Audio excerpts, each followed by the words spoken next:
Welcome to episode 8 of Small Town TV. I'm Bree Hayes. And I'm Julia Means. You know, I can't believe how many stories we've been able to share. And with so many more to come. Today, we have new stories we are just dying to share with y'all, so let's get right to it. Starting off, we step into the spotlight with 2 sophomores and 2 seniors who are part of this year's play, The Crucible. Despite their talented acting, they have mixed emotions about being on stage. Reporter Annabelle Smith goes backstage and shares another side of our actors. Senior Patience Adkins and sophomore Gibson McNutt talk us through how their characters' roles makes them feel and how to be positive no matter what the crowd thinks. Honestly, I think the biggest feeling that I get out of this play is just like pure intense anger. The whole concept of the play is that we're accusing women specifically of doing these things and being witches just because they're not like following up to something, or it's other women bringing down other women, specifically my character blaming everyone else so she doesn't get in trouble for having sex with John Proctor. The role is like really serious and a lot, but I have like coping skills. I know how to distance myself and compartmentalize, and not all actors have that. So I'm really grateful that I have that. But I know of multiple actors that will take on their role too hard and end up trying to like put themselves into the character too much, and it'll deteriorate their mental health. I just managed to separate that a bit more and really make myself the character when I'm acting as the character and make myself me when I'm me. I don't have too much pressure anymore. When it's something that I'm doing that's new, I get more nervous, or if it's something that I'm really like, I'm not certain about, I get nervous. But if I know what I'm doing, I usually am very confident in what I'm doing. So it's kind of like fine. And also something that I've always said is like, they're not up here doing it. So, I mean, nobody's going to stop me. Usually I'm acting more on a positive scale than everyone else is, so when we are doing scenes, I'm the one who's more ecstatic about everything. I have enough experience that you can just call back on time and time again that you're not going to get booed, you're not going to get thrown off the stage, so have fun. That's all that matters. The cast and crew will present The Crucible April 12th and 13th at 7 p.m. in the auditorium. This is reporter Annabelle Smith with videographer Devin Carroll for Small Town TV. Teachers are just as excited. Now to our next story. As students wait after school to get out of the parking lot, they're bound to find some interesting and unique cars honking and bouncing around. We talked to sophomore Finn Talent and juniors Hunter Murphy and Josie Jones all about their shiny, or not so shiny, vehicles that stand out to us the most, and learn all about their precious vehicles. Reporter Willie John Morales races off to share their stories with us. Junior Josie Jones is proud to drive a car that she says has been through the ringer. My car is a Delta 88, and I'm pretty sure the year is 1973. Josie talks about her recently fixed favorite feature of her car. The radio, that is fixed now. I think I had the car for maybe 6 months. Josie has wanted the car for some time now because it was her great-grandma's car. She just kind of gifted it to me. I've always talked about how I wanted it because it's my great-grandma's car. Sophomore Finn Talent talks about who and where he got his car from. I have a 1988 Eldorado Cadillac. I bought this car in South Carolina, and it was a family friend's. They're my grandparents' friends from the Army. After 8th grade, I was looking for a car for a long time, and we were just on vacation at my grandparents', and we found this car sitting in their backyard. I've had this car for about a year and a half, but only started driving it regularly about a year ago. Out of all his favorite features, Talent claims his favorite is his Bluetooth system. I added a Bluetooth system and new speakers to the car. Just having like music whenever I want, whatever I want in such an old car is pretty cool. It took multiple days to get these in, but it's definitely worth it. This is reporter Autumn Galgon with videographer Willie John Morales for Small Town TV. I don't know a thing about cars, but those are pretty cool. I have to agree. Now for our next story, we focus on a school club. FCA, which stands for Fellowship of Christian Athletes, is a student-led organization that encourages students to attend meetings for snacks and Jesus. Reporter Hayden Blair spoke to one of the student leaders, Junior Elijah Queering, about FCA's purpose and effect on students. Let's hear what he has to say. FCA has been around for 35 years, allowing students to participate in a Christian club at school. Junior Elijah Queering shares his story in his recently acquired leadership role. FCA's ultimate purpose is to spread the gospel in school, give a place for some students who may not learn about God to hear an encouraging word. So right now, I am the student president of FCA and the leader of our leadership team.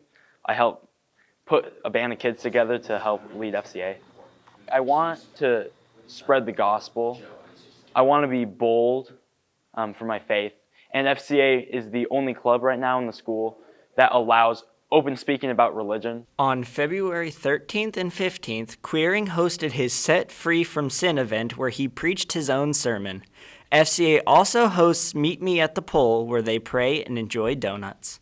Besides the event we had the 13th and 15th of this month, which meant going out into the auditorium, normally we just meet in Mr. Hand's room, or for larger student body events where we're trying to collect numbers, we go to Gym 2. Particularly, it's every 2 weeks on a Thursday. I find teenagers who want to talk about their faith or present a message or coordinate a meeting. That's what I'm doing, is I coordinate the meetings for FCA.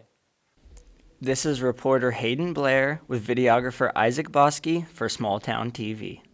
Sticking with the trend of clubs, this next story is all about the school's book club and its members. Junior Madison Bush and librarian Megan Vinito tell us about how the book club has changed for them and how things are different. Reporter Rachel Wommeldorf takes it to the library to interview our lovely book nerds. Librarian Megan Vinito continues to adjust to her new position after transferring from the middle school. Throughout the year, she learns about new things left and right, including the school's book club. Vinito sponsors book club every Friday during ACE. She plans activities, members' responsibilities, and has fun in the process. The first thing that I worked on was getting all of the books arranged into different genre sections. So I was able to bring all the mystery books together. It's a lot easier to find a book if that's your favorite genre in that section rather than just going all around the library. Weeded a few books in the library and just try to make it a real open and inviting place. Book club's a new adventure for me, and we are a small but mighty group. So there's maybe a dozen of us at most, but membership's always open, so you can always join us. And book club, we're looking at a variety of different books. So instead of the entire group reading the same book, we're opening it up to like certain genre sections. So right now we're focusing on historical fiction, and we'll be kind of digging into different parts of historical fiction and books that we love in that genre. I'm able to talk to a wide variety of students that are in the book club about books that they love. I get to share the books that I'm really into right now and that I've enjoyed. I always enjoy getting to be able to share books that kind of fit, that are timely. I like being able to pick out one or two books in a certain genre. Historical fiction, Codename Verity is one of my favorite books in that genre right now. And just being able to share that and different highlights from those books has been a lot of fun for me. Book club member Junior Madison Bush not only enjoys reading, but also listens to some of her favorite books while completing daily responsibilities. She grew up reading with her family, and her love of books has carried into her life as she has gotten older. Just like Vinito, Bush enjoys the diverse interests book club members have and loves being introduced to new genres. I really just want students to be able to enjoy and find a group of people who also enjoy reading, reading different genres, reading about different topics, and getting different book suggestions. I didn't know this book was a part of a series. Maybe I'll try the next book in the series. Or one of our book club members, Bree, had suggested a story. Maybe I'll try that book next. So I think being able to share a variety of books that we all love has been fun, and I think students are really enjoying that.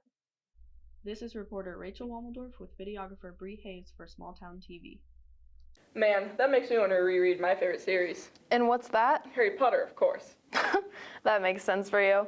Now I think it's time for a little quick break. You up for a little trivia? Of course I am. Who doesn't like to learn about fun facts? What platform does Harry Potter use to get to Hogwarts? 9 3/4. That was easy. True. Well, let's go to reporter Hayden Blair as students take a shot at answering some random trivia questions. This is reporter Hayden Blair with, Junior Emmett Brown. Senior Lizzie Pretty. and this is basketball trivia. All right, for your first question, what state was Arnold Schwarzenegger governor of?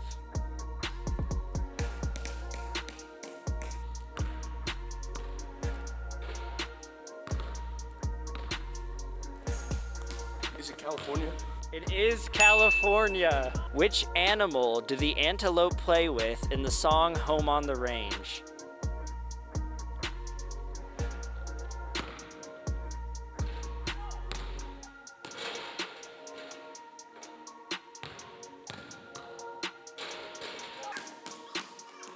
Deer. The answer is deer.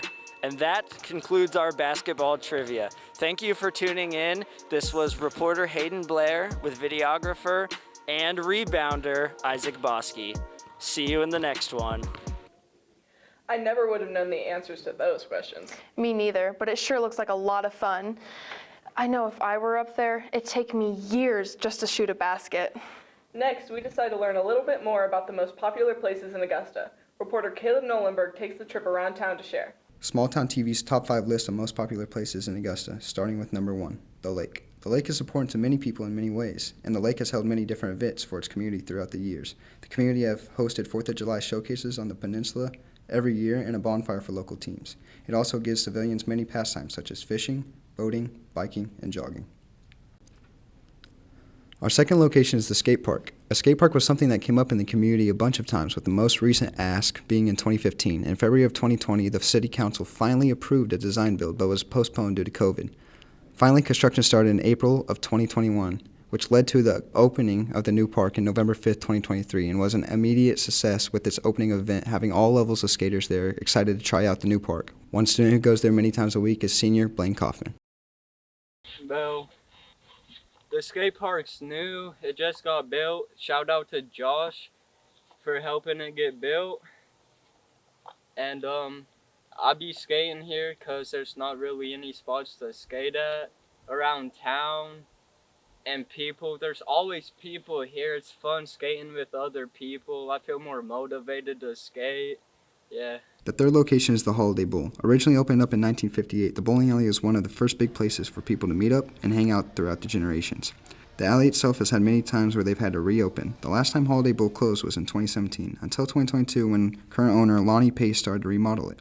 In October of 2023, the bowling alley was reopened, bringing more things for people of Augusta to enjoy, such as holding events, AHS bowling team practices, and a closer location to bowl. The next location is Garvin Park and the disc golf course. Garvin Park has been the main place in Augusta for many kids, families, disc golfers, and runners. Garvin Park has always had a nice scenery, good for throwing events such as Easter Sundays. Garvin Park also includes an 18-hole disc golf course and baseball diamonds. We talked to freshman Luke Martini about what Garvin Park and the disc golf course means to him. What makes this course special from others is that it is surrounded by a park and the baseball diamonds, and it's like community friendly and stuff. You can get involved in the disc golf community by playing in tournaments, and me and my sister played in a tournament a week ago, and we got first place. And there's a tournament being held here and at the Knockwood course in Santa Fe, and it's a combined score, and there's going to be a lot of people there. The reason I got into disc golf was my uncle introduced me to it, and I've just been having a lot of fun playing with him in like some of the events and in Augusta. Last but not least, the final location is the Augusta Historic Theater. The theater opened in 1935 and was considered the first theater to open with fully lit neon lights.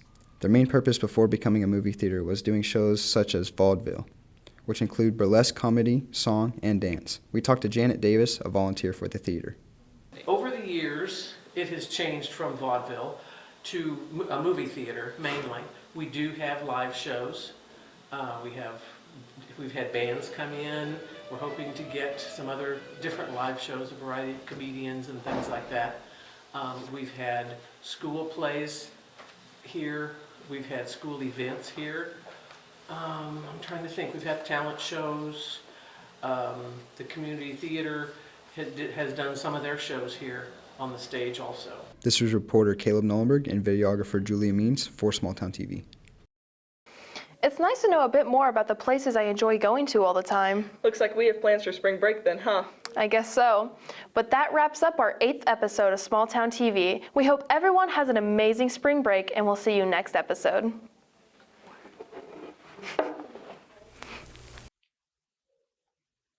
In this episode, we feature Junior Josie Jones in our car segment. Josie is currently at the University of Kansas Medical Center in Kansas City receiving treatment for a brain tumor. If you would like to support Josie and her family on this medical journey, click the link below.